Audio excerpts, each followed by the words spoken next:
আসসালামু আলাইকুম। যারা এই মুহূর্তে লাইভের সাথে আছেন সবাইকে শুভেচ্ছা জানাচ্ছি। আপনারা ইতিমধ্যেই লাইভের ক্যাপশনে দেখেছেন যে যেই বিষয়টি নিয়ে আসলে একটু কথা বলার জন্য এই অসময়ে লাইভে আসা, সেটা হচ্ছে আজকের বিভিন্ন পত্র পত্রিকায় দেখতে পেলাম যে আমাদের বর্তমান যে বিনা ভোটের অবৈধ প্রধানমন্ত্রী, তিনি হুমকি দিয়েছেন এক প্রকারের, বিশেষ করে বিএনপিকে ইন্ডিকেট করে যে বিএনপির দশা হেফাজতের মতো হবে।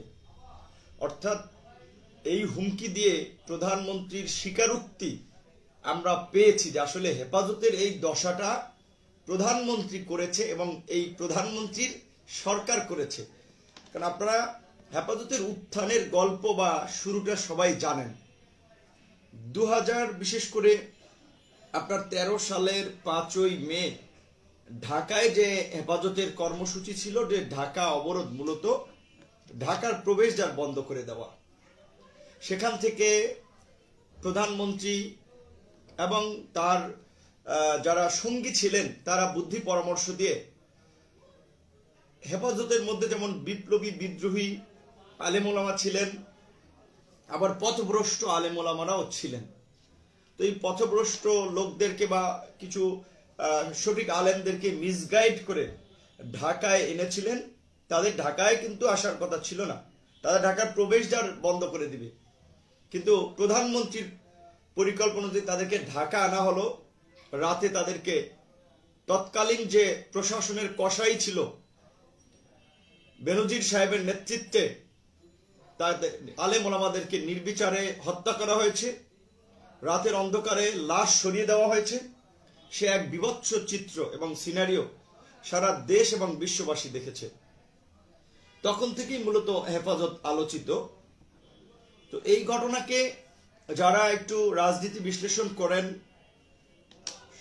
সচেতন মানুষ, নাগরিক সমাজের প্রতিনিধি, রাজনৈতিক বিশ্লেষক, তারা এই হেফাজতের উত্থান বা সেই শাপলা চত্বরের ঘটনাকে শাপলা চত্বর বনাম শাহবাগ হিসেবে তুলে ধরার চেষ্টা করেন। অর্থাৎ 2000 আমরা দেখেছি সেই 13 সালেই যে যুদ্ধাপরাধীদের বিচারের দাবিতে ভারতীয় পৃষ্ঠপোষকতায় এখানে যে আন্দোলন গড়ে উঠেছিল, মূলত যদিও যুদ্ধাপরাধীদের বিচার, আমি মনে করি যে অবশ্যই যারা মুক্তিযুদ্ধের সময় গুরুতর অপরাধ করেছে তাদের বিচার হতে পারে, হওয়া উচিত। কিন্তু 2013 সালে যেই আসলে আমরা যে চিত্রটি দেখেছিলাম, সেটি সরাসরি ভারতের পৃষ্ঠপোষকতায় মূলত বিশেষ করে ধর্মভিত্তিক দল জামাতকে সাইজ করার একটি প্রকল্প ছিল। এটি রাজনৈতিক বিশ্লেষণ মহলের সবাই জানেন। সেখানে আওয়ামী লীগ স্বাভাবিকভাবেই ক্ষমতাসীন দল হিসেবে লোকজন সাপ্লাই থেকে শুরু করে লোকজনকে বিরিয়ানি দেওয়া, অর্থ দেওয়া, নানানভাবে তারা সেটাকে প্যাট্রোনাইজ করেছে। এজেন্সির লোকজন সেটাকে সাকসেস করার জন্য যত ধরনের প্রজেক্ট নেওয়া, সেগুলো নেওয়া, অর্থ খরচ করা, সব কিছু করেছে। সেই শাপলা মানে শাহবাগের যে আসলে যেটাকে এই মানে তথাকথিত গণজাগরণ হিসেবে দেখানো হয়, সেই শাহবাগ বনাম এইদিকে শাপলা চত্বর, এই বিষয়টাকে এইভাবে দেখানো হয়। তো সেই শাপলা চত্বরের ঘটনাটি যে আসলে নিরীহ আলেম ওলামাদেরকে, সহজ সরল আলেম ওলামাদেরকে ট্রাপে ফেলে একেবারেই সরকারের উচ্চ পর্যায়ের নেতৃবৃন্দ যে এই মিশন বাস্তবায়ন করার জন্য এই ঘটনাবাহী শখ এঁকেছিল, এটি আজকে প্রধানমন্ত্রীর কথায় পরিষ্কার যে প্রধানমন্ত্রী যেভাবে বিএনপিকে হুমকি দিয়েছেন, বিএনপির দশা হেফাজতের মতো হবে। অর্থাৎ হেফাজতের লোকেরা কি, তারা 10 দফা দাবি করলো।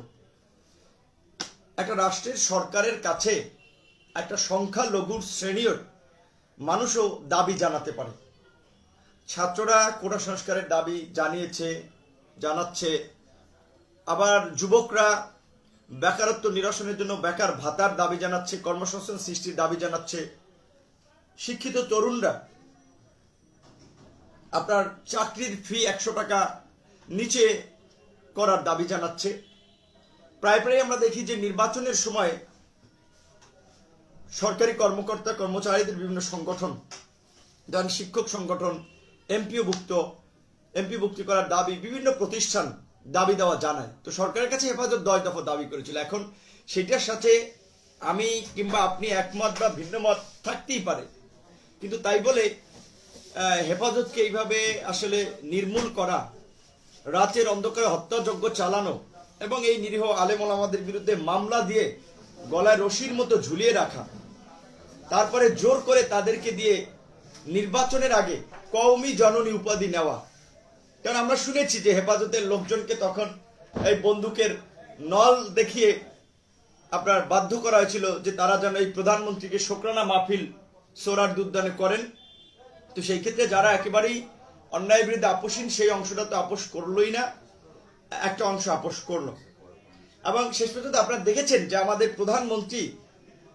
প্রধানমন্ত্রীর কাছ থেকেও যারা দেখেছেন, তিনি বলেছেন যে প্রধানমন্ত্রী 5 ওয়াক্ত নামাজ পড়েন, এমনকি ফজরের নামাজও নাকি বাদ যায় না। তো ভালো, যদি এই ধরনের একজন নামাজি মানুষ, আল্লাহওয়ালা মানুষ থেকে থাকে ভালো, কিন্তু প্রধানমন্ত্রীর কাজকর্মে কিন্তু সেগুলোর প্রতিফলন আমরা ওই অর্থে দেখি না। কারণ প্রধানমন্ত্রী তো সেদিন বলেছিলেন যে মদিনা সনদ অনুযায়ী দেশ চলবে। তো বাস্তব চিত্র কি চলছে সেটা তো আমরা দেখি। মদিনা সনদের পরিবর্তে দেশে তো আওয়ামী অন্ধকারের যুগ চলছে, যেখানে ভিন্ন মতের মানুষের কথা বলা, রাজনীতি করা, সংগঠন করা আজকে অসম্ভব হয়ে পড়ছে। মিথ্যা লাখ লাখ মামলা দিয়ে বিরোধী দলকে কোণঠাসা করে রাখা হয়েছে, বিরোধী দলকে হুমকি দেওয়া হচ্ছে।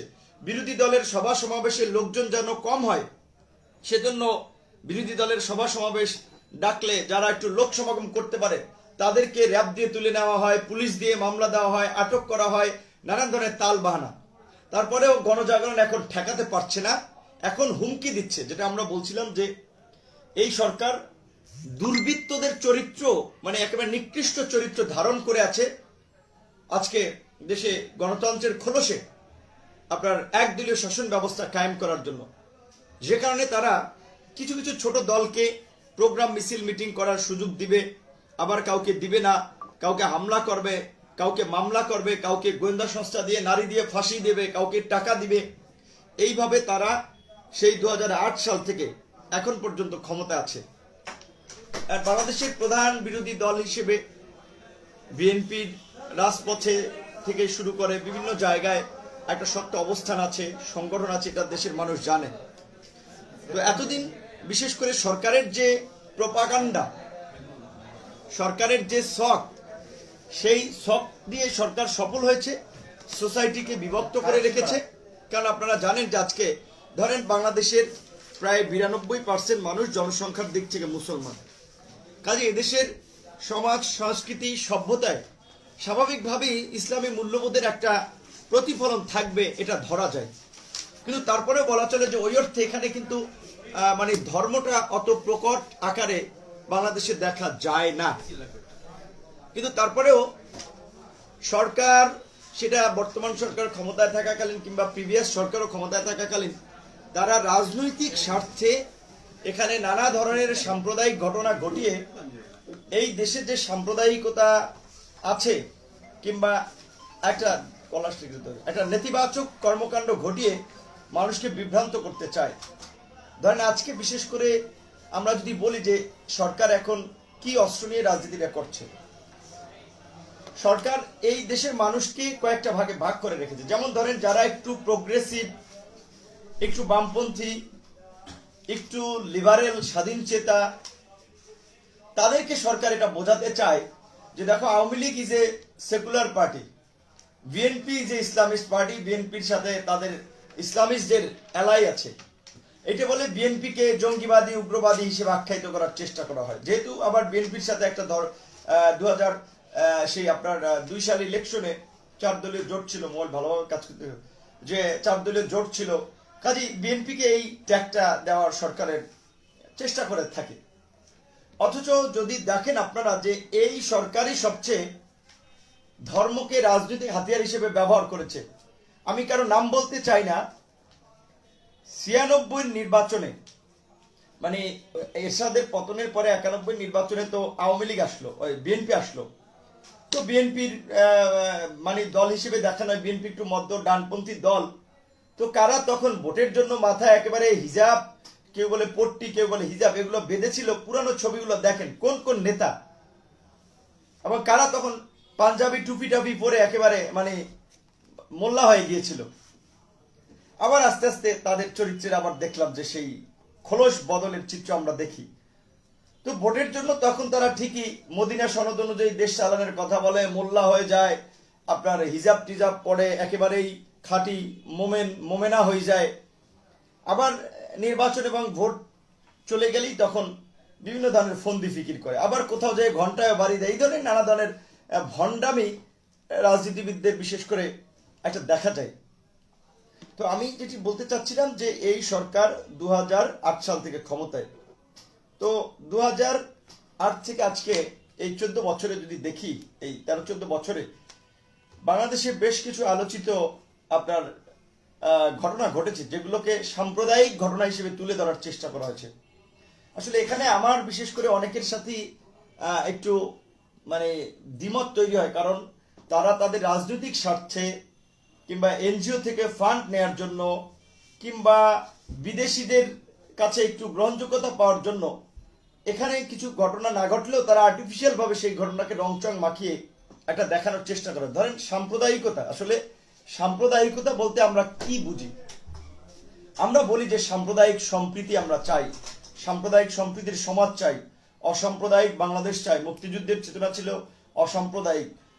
অসাম্প্রদায়িকতা। তো অসাম্প্রদায়িকতা বলেন কিংবা সাম্প্রদায়িক সম্প্রীতি বলেন, সে কথাটা তো সিমিলার হচ্ছে। তো সাম্প্রদায়িক ঘটনা বলতে একটু নেতিবাচক ভাবেই আমরা বুঝি, কোন একটি সম্প্রদায় যখন অন্য সম্প্রদায়ের উপরে আঘাত করে বা অন্য সম্প্রদায়ের রীতিনীতি মূল্যবোধকে সহ্য করে না, ধারণ করে না। তো আমি বলবো যে আমাদের এই যারা লাইভ দেখবেন বা যারা গবেষণা করবেন, গত 30 বছরে, 30 বছর না, গত 50 বছরে, বাংলাদেশের বয়স তো 51 বছরে এমন কোন ঘটনা দেখাতে পারবেন যেখানে বাংলাদেশে কোনো সম্প্রদায় আরেকটা সম্প্রদায়ের উপরে সংঘবদ্ধভাবে হামলা করেছে, কিংবা এমন কোন সম্প্রদায় এদেশে আছে যারা অন্য সম্প্রদায়ের অধিকারকে খর্ব করার জন্য জুলুম করে, অত্যাচার করে, নির্যাতন করে? এই ধরনের কিন্তু কোনো ঘটনা নাই। সাম্প্রদায়িকতা বলতে যে ঘটনাগুলো দেখানো হয় সাধারণত আমরা দেখি যে বিভিন্ন জায়গায়, ধরেন আমাদের হিন্দু ধর্মাবলম্বী ভাই বোনদের বাড়িঘর, ব্যবসা প্রতিষ্ঠানে জায়গা জমি নিয়ে অনেক ধরনের ক্ল্যাশ তৈরি হয়। সেগুলো ম্যাক্সিমাম ক্ষেত্রে দেখা যায় আঞ্চলিক বিরোধ, আঞ্চলিক আপনার ঝগড়া বিবাদ, মারামারি কাটাকাটি, আঞ্চলিক সমস্যাকে কেন্দ্র করে। কোথাও কোথাও গ্রামে, কোথাও কোথাও দুই পরিবারের জায়গা নিয়ে, কোথাও কোথাও দুই পরিবারের ব্যবসা বাণিজ্য নিয়ে, এরকম। আর যে দুই একটি ঘটনা, সেটা ধরেন ব্রাহ্মণবাড়িয়ার নাসিরনগর কিংবা কক্সবাজারের রামু কিংবা ভোলায় কিংবা আপনার সুনামগঞ্জের সাল্লায়, এই যে ঘটনাগুলো ঘটলো, সেগুলোর ঘটনাগুলো আবার দেখেন বৈশিষ্ট্য একই রকমের। কি, ফেসবুকে কেউ পোস্ট দিয়েছে ধর্ম অবমাননা করেছে, এইটাকে কেন্দ্র করে মানে যারা নামাজ কালাম পড়ে না তারা হয়তো টুপি টাপি মাথায় দিয়ে তখন একেবারে ধার্মিক হয়ে যান, এবং তখন এই বিষয়টাকে দেখানো হয়তো উগ্র মুসলমানরা হামলা করেছে বা বাড়িঘর ভাঙচুর করেছে। মূলত এই প্রত্যেকটি ঘটনা আমরা বলতে পারি পরিকল্পিতভাবে ঘটানো হয়েছে বা হচ্ছে। সেটা রাজনৈতিক দল ঘটাতে পারে, বিদেশি এজেন্সি হতে পারে, দেশীয় এজেন্সি হতে পারে। কারণ বাংলাদেশে অনেকগুলো বিদেশি এজেন্সি কানেক্টেড। বিশেষ করে আপনারা আমাদের নিকটবর্তী একটি প্রতিবেশী দেশের কথা এরকমই বলা হয়ে থাকে যে এদেশের ইউনিয়ন পরিষদের চৌকিদার থেকে শুরু করে স্কুল, কলেজ, বিশ্ববিদ্যালয়, গণমাধ্যম, সমস্ত জায়গায় সেই দেশের এজেন্ট, দালালরা আপনার সক্রিয়ভাবে কাজ করছে। ইভেন বড় বড় রাজনৈতিক দলের মনোনয়নের ক্ষেত্রেও সেই প্রতিবেশী দেশ খুব প্রভাব বিস্তার করে। এটা সবাই জানেন যে আসলে কোন প্রতিবেশী দেশ আমাদের দেশে এই ছড়ি ঘুরায় দাদাগিরি করে, এটা সকলেরই জানা। এবং এই তাদের দাদাগিরির বিরুদ্ধে কথা বলতে গিয়ে অনেকে গুম হয়েছে, জীবন দিতে হয়েছে। ইভেন সেই বঙ্গবন্ধু শেখ মুজিবুর রহমান এবং জিয়াউর রহমানের হত্যাকাণ্ডেও সেই প্রতিবেশী শক্তিশালী দেশের সংশ্লিষ্টতার কথা উঠে আসে, যদিও সেটা বিএনপিও বলবে না, আওয়ামী লীগও বলবে না, আবার বলে না। আবার তারাও ক্ষমতায় যাওয়ার জন্য তাদের আসলে এক প্রকারের লেজুর ভিত্তি করে, গোলামি করে, আশীর্বাদ নিয়ে ক্ষমতায় যেতে চায়। তো যাই হোক, আমি সেই অত দিকে যাব না, লাইভটি সংক্ষেপে শেষ করব। যারা এতক্ষণ দেখেছেন এবং যারা এখনো দেখছেন, শেয়ার করে আমাদেরকে দেখার সুযোগ করে দেবেন যে আসলে আমাদের প্রধানমন্ত্রী, স্বাভাবিকভাবে প্রধানমন্ত্রী তো রাষ্ট্রের একটা গুরুত্বপূর্ণ পদ। এই পদের ব্যক্তির প্রতি আমাদের শ্রদ্ধা, ভালোবাসা অটুট অগাধ থাকা দরকার। কিন্তু আমাদের প্রধানমন্ত্রী আসলে সেই অগাধ শ্রদ্ধা ভালোবাসা অর্জন করার যোগ্যতা তিনি অর্জন করেছেন কিনা বা তার আছে কিনা, সেরকম ব্যক্তিত্ব ভারত। কারণ একটা দেশের প্রধানমন্ত্রী যখন আর একটা বিরোধী দলকে হুমকি দেয়, মানে নিঃশেষ করে দেওয়ার, বিরোধী দলের প্রধানকে সেতু থেকে ফেলে দেওয়ার, বাংলাদেশের একমাত্র নোবেল বিজয়ী ব্যক্তিকে আপনার পদ্মা থেকে উঠাইয়া চুবানি দেওয়ার কথা। তো এই ধরনের যদি আসলে মানে কথা একটা দেশের প্রধানমন্ত্রী বলে, তাহলে স্বাভাবিকভাবেই তার নেতা কর্মীদের কাছ থেকে কি ধরনের উগ্রতা হতে পারে সেটা তো সকলেই জানেন। তো আমাদের প্রধানমন্ত্রী এরকম অনেক কথা বলেন, এটা খুব দুঃখজনক যে আমাদের দেশের প্রধানমন্ত্রীর মুখ থেকে আমরা এরকম কথা শুনি। তো আমি যেটা বলতে চাচ্ছিলাম, আজকে প্রধানমন্ত্রী এবং তার সরকার বিরোধী দলের নেতা কর্মীদের বিরুদ্ধে লক্ষ লক্ষ মামলা দিয়ে হামলা করে, গুম করে, আপনার দমনপীড়ন করে রেখেছে। 2008 সাল থেকে 14 সালে বিনা ভোটে নির্বাচন করেছে। 18 সালে যেটা আমরা বলছিলাম, প্রধানমন্ত্রী সকলকে নিয়ে নির্বাচনে যাওয়ার অনুরোধ করলো, সবাইকে অনুরোধ করলো যে তিনি বাংলাদেশের অবিসংবাদিত নেতা শেখ মুজিবুর রহমান সাহেবের কন্যা, তার প্রতি আস্থা রাখতে। সমস্ত দলগুলো রেখেছে, প্রধানমন্ত্রী কিন্তু আস্থার প্রতিদান দেন নাই। তিনি প্রতারণা করেছেন, প্রহসন করেছেন, জাতির সঙ্গে বেইমানি করেছেন। কারণ 18 সালের সেই 30 ডিসেম্বরের ভোট আগের রাতেই তিনি তার গুন্ডা পান্ডা বাহিনী এবং রাষ্ট্রীয় এজেন্সিগুলোকে দিয়ে করিয়ে নিয়েছেন। সেই কুখ্যাত নির্বাচন সারা বিশ্বব্যাপী জানে মানুষ। তাহলে একটা প্রধানমন্ত্রীর কথার যদি এরকম দাম না থাকে, তিনি যদি প্রতারণা করেন, তাহলে তো তার প্রতি সেই শ্রদ্ধা ভালোবাসাটা থাকবে না। এবং স্বাভাবিকভাবেই আজকে প্রধানমন্ত্রী পদে আছেন, রাষ্ট্রের সমস্ত প্রতিষ্ঠানগুলো তার আঙ্গুলি হেলনে ওঠে বসে। প্রধানমন্ত্রী অনেক কিছু বলতে পারেন, আমাদের মতো মানুষকে নাই করে দিতে পারেন, গায়েব করে দিতে পারেন, ট্যাক্স চাপা দিয়ে মারতে পারেন, গুলি করে মারতে পারেন, আবার সীমান্তের উপরও পাস করে দিতে পারেন। সেই ক্ষমতা তার আছে। তারপর আমরা এই কথাগুলো বলছি, কারণ একটা দেশের প্রধানমন্ত্রীর মতো পদে যখন কেউ থাকবে, তার কাছ থেকে তো দলমত নির্বিশেষে মানুষ একটা অনন্য উচ্চতায় মহত্বের একটা লক্ষণ দেখতে চায়, একটা মহৎ আচরণ তার মধ্যে থেকে দেখতে চায়। কাজে সেখানে সেই জায়গা থেকে এই ধরনের সংকীর্ণ মানসিকতা, দলীয় সংকীর্ণতা, দলদাস ভূমিকা, মানসিকতা, এগুলো তো দেখতে চায় না। কিন্তু আমরা আসলে এমন দুর্ভাগ্য জাতি যে আমাদের দেশের যারা প্রধানমন্ত্রী হয় তারা কখনোই দলের বাইরে খুব একটা যেতে পারে না, কারণ তাদের সেই উদার মানসিকতা নাই। যে কারণে আপনার 12-13 না 14-15, একবার দুইবার 3-4 বার প্রধানমন্ত্রী থাকার পরেও তাদের শখ হয় যে আজীবন তারা প্রধানমন্ত্রী থাকবেন, দলের চেয়ার ধরে রাখবেন 40-45 বছর ধরে, কাউকে আর পদে আসতে দিবেন না যতদিন জীবিত আছেন। তো এটা আমাদের দেশের রাজনীতিবিদদের একটা সংকীর্ণতার জায়গা আছে। আমি খুব অবাক হয়েছি যে আজকে শেষ পর্যন্ত এতদিন তো আওয়ামী লীগের বিভিন্ন পর্যায়ের নেতৃবৃন্দ হুমকি দিয়েছেন এবং এখন প্রধানমন্ত্রী দিচ্ছেন বিএনপিকে ইন্ডিকেট করে যে তাদের দশা হেফাজতের মতো হবে। অর্থাৎ বিএনপির নেতাকর্মীদের যে 2013 সালে তারা যে আন্দোলনটা করেছে, সেটা আপনারা অবগত আছেন যে তারা এই 2014 সালের এই বিনা ভোটের নির্বাচন বাতিলের দাবিতে এবং তত্ত্বাবধায়ক সরকারের দাবিতে তারা আন্দোলন করেছে। কারণ বাংলাদেশের এই গত 51 বছরে সুষ্ঠু নির্বাচন যে কয়বার হয়েছে সেটি তত্ত্বাবধায়ক সরকারের অধীনে, দলীয় সরকারের অধীনে কোনো সুষ্ঠু নির্বাচন হয় নাই।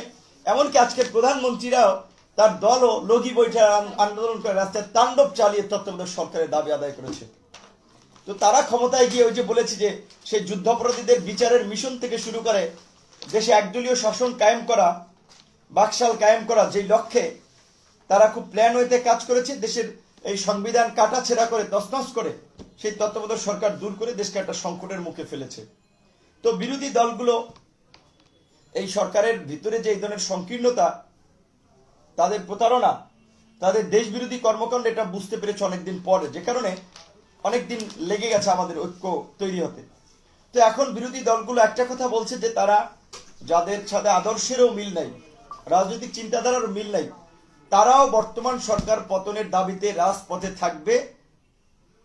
All opposition party or most of the opposition parties common demand is caretaker government, election under caretaker government, no election under Hasina government.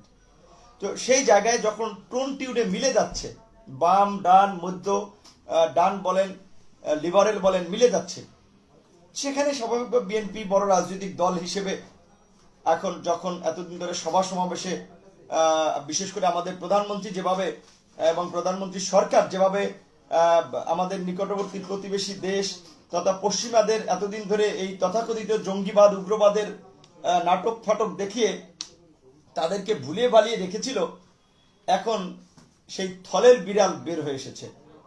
সরকার যে জঙ্গিবাদ উগ্রবাদের নাটক করছে, বিভিন্ন ঘটনা ঘটিয়ে এগুলো বিদেশি গোয়েন্দা সংস্থাগুলো বের করেছে, তাদের কাছে পরিষ্কার হয়েছে। যে কারণে এখন আমাদের এই পশ্চিমা বন্ধুরা বলেন, প্রতিবেশী দেশ বলেন, সবাই বলছে তারা এই বাংলাদেশের শেখ হাসিনার কর্তৃত্ববাদকে, ফ্যাসিবাদকে আর সমর্থন করবে না। তারা আগামীতে একটা অবাধ সুষ্ঠু নিরপেক্ষ নির্বাচন চায়। বিশেষ করে ইউরোপীয় ইউনিয়ন, যুক্তরাজ্য সহ পশ্চিমা দেশগুলো আপনার অবাধ সুষ্ঠু নিরপেক্ষ নির্বাচনের উপরে জোর দিচ্ছে এবং বিরোধী দলের সভা সমাবেশের স্বাধীনতা স্পেস দেওয়ার ক্ষেত্রেও জোর দিচ্ছে। তো এখন সরকার কিছুটা বিপদে পড়েছে, কারণ আপনারা ইতিমধ্যেই জানেন যে সরকার এই সরকারি দলের নেতা কর্মীরা গত 13 বছরে প্রায় 15 লক্ষ কোটি টাকা পাচার করেছে, যেটা দিয়ে বাংলাদেশের 3টা বাজেট করা সম্ভব। এবং লুটপাট যে কি পরিমাণ করেছে সেটা আপনাদেরকে আমি একটা খাতের উদাহরণ দিয়ে বুঝাবো। খালি বিদ্যুৎ খাতে গত 12 বছরে আপনার ভর্তুকি দিয়েছে সরকার প্রায় 83,000 কোটি টাকা। শুনেন যে 83,000 কোটি টাকা গত 12 বছরে ভর্তুকি দিয়েছে। তার মধ্যে 92,000 কোটি টাকা আপনার এই কি বলে যে আপনার এই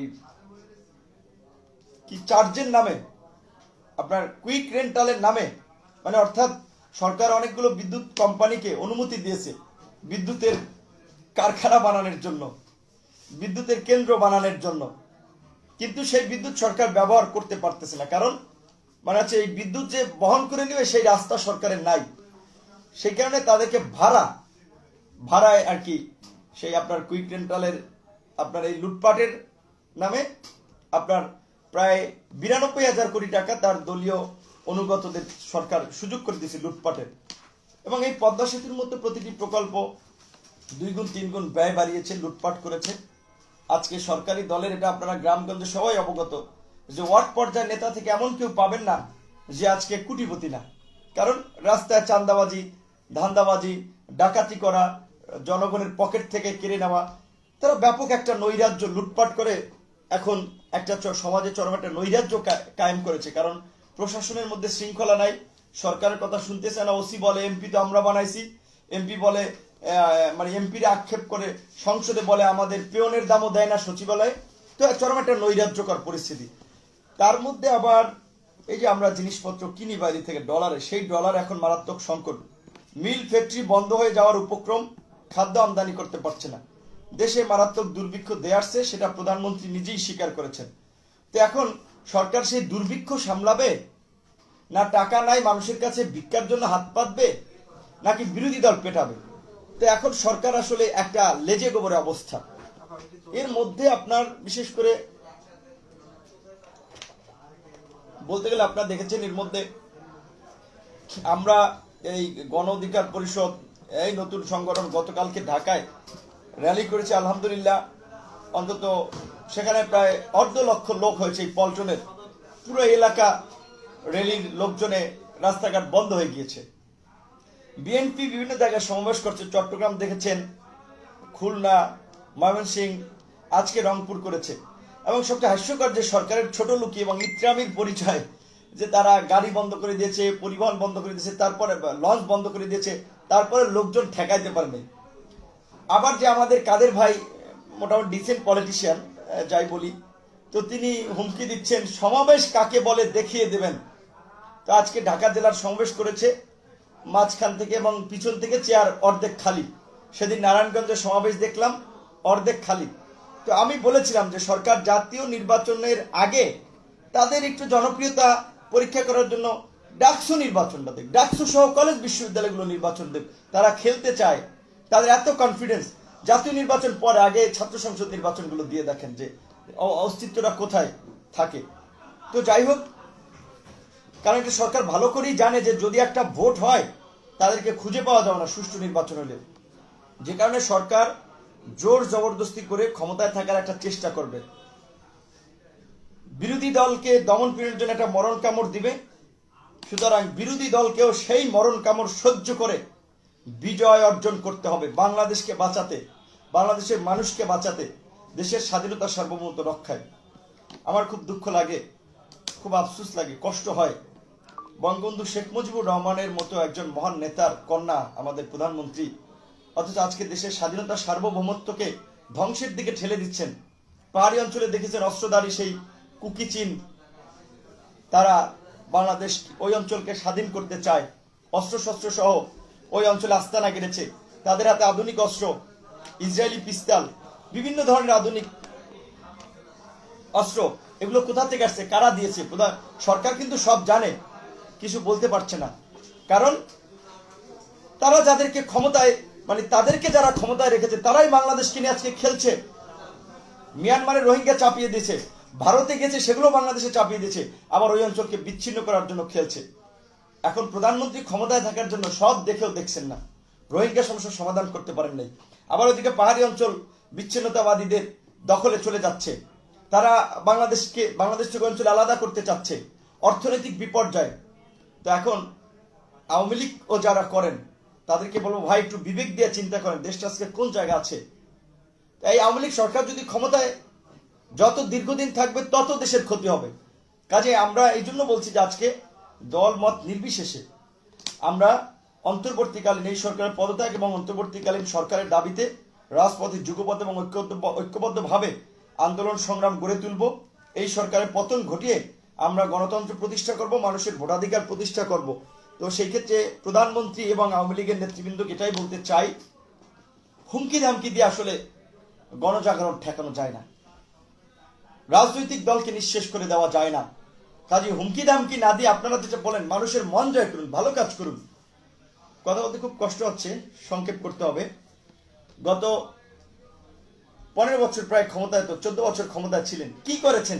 একটা ক্ষেত্রে এই সরকারের সফলতা দেখাতে পারবেন? হাতির ঝিলে শতভাগ বিদ্যুতের উৎসব করলো, অথচ দেশ এখন বিদ্যুৎ পাচ্ছে না। রিজার্ভ নিয়ে বড়াই করেছে যে 48 বিলিয়ন ডলারের রিজার্ভ, 42 বিলিয়নের রিজার্ভ, এখন সেটা আপনার সম্ভবত 16 বিলিয়নে না 18 বিলিয়নে ঠেকেছে, যা দিয়ে 4 মাসের মতো আমদানি ব্যয় মেটানো সম্ভব। তো দেশের এই ভয়াবহ সংকটের কারণ আওয়ামী লীগ। প্রধানমন্ত্রী বলেছেন যে দুর্ভিক্ষ আসতেছে, তা স্বীকার করছেন যে দেশ কোন দিকে যাচ্ছে। কাজেই আমার অনুরোধ থাকবে আজকে, সেটা আমরা বলছি যে আন্দোলনের ডাক যারাই দেব, যেখান থেকে শুরু হোক, দলমত নির্বিশেষে দেশ বাঁচাতে ঝাঁপিয়ে পড়ার বিকল্প নাই। তো আমার সর্বশেষ কথা হচ্ছে এটা যে প্রধানমন্ত্রী, বিএনপি এখন রাজনীতির মাঠে একটা শক্তিশালী অবস্থান আছে, বিএনপিকে ইন্ডিকেট করে বলেছেন। আজকে আমরা যদি নীরব থাকি, চুপচাপ থাকি, এখন বিএনপিকে এক ধাপ সাইজ করবে, আবার আপনি যখন মাথা তুলে দাঁড়াবেন আপনাকে আর একবার সাইজ করবে। কারণ 2008 সালের পর সরকারের প্রধান প্রতিপক্ষ ছিল বিএনপি জামাত, তাদেরকে সাইজ করেছে, মামলা দিয়েছে, হামলা করেছে, বিএনপি জামাতের অনেক লোককে গুম করেছে, মার্ডার করেছে, ক্রসফায়ার দিয়েছে। তারপরে আবার যারা প্রতিপক্ষ হয়ে একটু দাঁড়ানোর চেষ্টা করেছে, আমরা সহ, তাদেরকেও কিন্তু রেহাই দেয়নি। কাজেই এই দুঃশাসন থেকে কেউ রেহাই পাবেন না। সকলের প্রতি অনুরোধ থাকবে, এই জালিমদের পতনের জন্য, এই মাফিয়াদের পতনের জন্য প্রস্তুতি নিন। কারণ হুমকি ধামকি দিয়ে দেশকে বিপদে ফেলে এরা ক্ষমতায় থাকতে চায়, এদের বাদশাহী, আপনার গদি টিকিয়ে রাখতে চায়, কিন্তু সেটি সম্ভব না। জনগণ জেগে উঠেছে, বয়স্ক মানুষ, আপনার গরিব মানুষ মুড়ি চিরা কলা নিয়ে সমাবেশগুলোতে হাজির হচ্ছে। এজন্য দ্বিতীয় মুক্তিযুদ্ধের প্রতিচ্ছবি আমরা দেখতে পাচ্ছি, আরেকটা মুক্তিযুদ্ধের মতো অবস্থা। মানুষ হাজার, মানে কয়েক মাইলের পর মাইল হেঁটে সমাবেশে যোগ দিচ্ছে, সাইকেল নিয়ে, দৌড়ে, খাল নদী পার হয়ে, লুঙ্গি গামছা পরে, এরকম একটা কষ্টের মধ্যে দিয়ে তারা যে এই যে বিএনপি সমাবেশ দেখেছে, তারা সবাই বিএনপির লোক না। এই দেশকে বাঁচানোর জন্য, এই দুঃশাসন থেকে বাঁচানোর জন্য। আমরা বিএনপি করি না, বিএনপিকে সাপোর্ট করি না, কিন্তু তারপরেও বিএনপির উপর অত্যাচার নির্যাতন হলে সেটা নিয়ে বলবো। কারণ আজকে বিএনপির উপরে হচ্ছে, কালকে আমার উপরে হবে, পরশুদিন আরেকজনের উপরে হবে। গ্রামে বলে কচু গাছ কাটতে কাটতে ডাকাইত হয়। এই সরকার সবাইকে পিটাইতে পিটাইতে এমন কেউ বাদ যায় নাই যে যাদের উপরে হামলা না করছে। গুম খুন ক্রস ফায়ারে শুধুমাত্র বিএনপি জামাতের কর্মীরাই শিকার হয় নাই, সাধারণ মানুষ, ব্যবসায়ী, আমলা, সাংবাদিক, শিক্ষক কেউ রেহাই পায়নি। কাজেই এই এই অবৈধ সরকারের হুমকি মোকাবেলায় জনগণকে রাজপথে নেমে আসতে হবে, জনগণের সরকার প্রতিষ্ঠা করতে হবে বাংলাদেশকে বাঁচাতে হলে। যারা দেখেছেন অনেক ধন্যবাদ এবং শুভেচ্ছা। আরেকটি কথা বলে শেষ করব, আপনারা ইতিমধ্যেই জানেন যে গণ অধিকার পরিষদ গত 1 বছরেও নির্বাচন কমিশনের নতুন দল হিসেবে যে নিবন্ধন পাওয়ার যে শর্ত, সে সমস্ত শর্তগুলো পূরণ করেছে। আগামীকালকে আমরা এই ডকুমেন্ট নিয়ে নির্বাচন কমিশনে যাব। আপনাদেরকে একটু দেখাতে চাই যে আমরা কি কি করেছি। যে এখানে যেমন ধরেন এই যে দেখেন, হবিগঞ্জ জেলার বাহুবল উপজেলার 200 সমর্থক তালিকা, প্রামাণ্য দলিলপত্র, এটা হচ্ছে টপ শিট। এই যে নাম, জন্ম তারিখ, এনআইডি নাম্বার। তারপরে আবার দেখেন কি, এই যে তারা যে আমাদের সদস্য, সেই সদস্য ফর্ম, এই সাইডে ভোটার আইডি কার্ডের ফটোকপি। তো এইভাবে আমরা এই যে ডকুমেন্টসগুলো, এইভাবে বই, এরকম অনেকগুলো বই আছে। এই যে আমাদের নেতাকর্মী এখনো কাজ করছে, আমিও এখনো অফিসে আছি। তো আমরা এই নতুন দল হিসেবেও আমরা নিবন্ধনের জন্য আগামীকালকে নির্বাচন কমিশনে আমাদের এই সমস্ত ডকুমেন্টগুলো আমরা জমা দিব। আমরা এটুকু বলতে পারি যে বাংলাদেশে এই নতুন যে সমস্ত দলগুলো কাজ করছে, তাদের জনপ্রিয়তা, জনসমর্থনের দিক থেকে অন্যান্য দলের চেয়ে গণ অধিকার কোনো অংশে কম নয়। এখন অনেকেই বলছেন সরকারের গোয়েন্দা সংস্থার সাথে সমঝোতা করতে, সরকারের সাথে সমঝোতা করতে, তাহলে আমরা নিবন্ধন পাবো। আমরা বলেছি যে আমরা তো এই সরকারের পতন ঘটিয়ে জনগণের ভোটাধিকার প্রতিষ্ঠা করতে চাই, তারপরে নির্বাচন। কাজে কিসের এই জালিমদের সাথে আপোষ করে আমরা সংসদে যাব? 23 সাল বলছি, 23 সাল আমাদের টার্গেট না। গণ অধিকার পরিষদ 28 সালে রাষ্ট্র পরিচালনা করতে চায়। 23 সাল তাদের প্রস্তুতি, নিজেদেরকে ঝালাই করার, মাঠে ময়দানে তৈরি করার। সুতরাং আপোষ করে, জাতির সাথে বেইমানি করে, এই জালিমদের গোলামি করে 4-5টা আসন নিয়ে সংসদে যাওয়ার জন্য গণ অধিকার পরিষদ রাজনীতি করে না। নির্যাতিত, নিপীড়িত হয়েছি, কিন্তু জালিমদের সাথে আপোষ করি নাই, ভবিষ্যতেও করব না। বারবার একটা কথা স্পষ্টভাবেই বলছি, গণ অধিকার পরিষদের স্বতন্ত্র রাজনৈতিক অবস্থান আছে, দলীয় অবস্থান আছে, কিন্তু দেশ জাতির বৃহত্তর স্বার্থে আমরা দলের চেয়ে জাতীয় স্বার্থকে প্রাধান্য দেই। সুতরাং সেই জায়গায় আমাদের কমিটমেন্ট স্পষ্ট। আমরা একটা কথা বলবো যে আজকে এই গণ অধিকার পরিষদ এ পর্যন্ত এসেছে কারো দয়ার দানে নয়, কারো বিশেষ সুযোগ সুবিধা নিয়ে নয়। গণ অধিকার পরিষদের নেতাকর্মীরা রাজপথে রক্ত ঝরিয়ে এই জায়গায় এসেছে, গণমানুষের ভালোবাসা এই জায়গায় এসেছে। গতকালকের প্রোগ্রাম দেখেছেন, সোশ্যাল মিডিয়ায় ফলো করেছেন।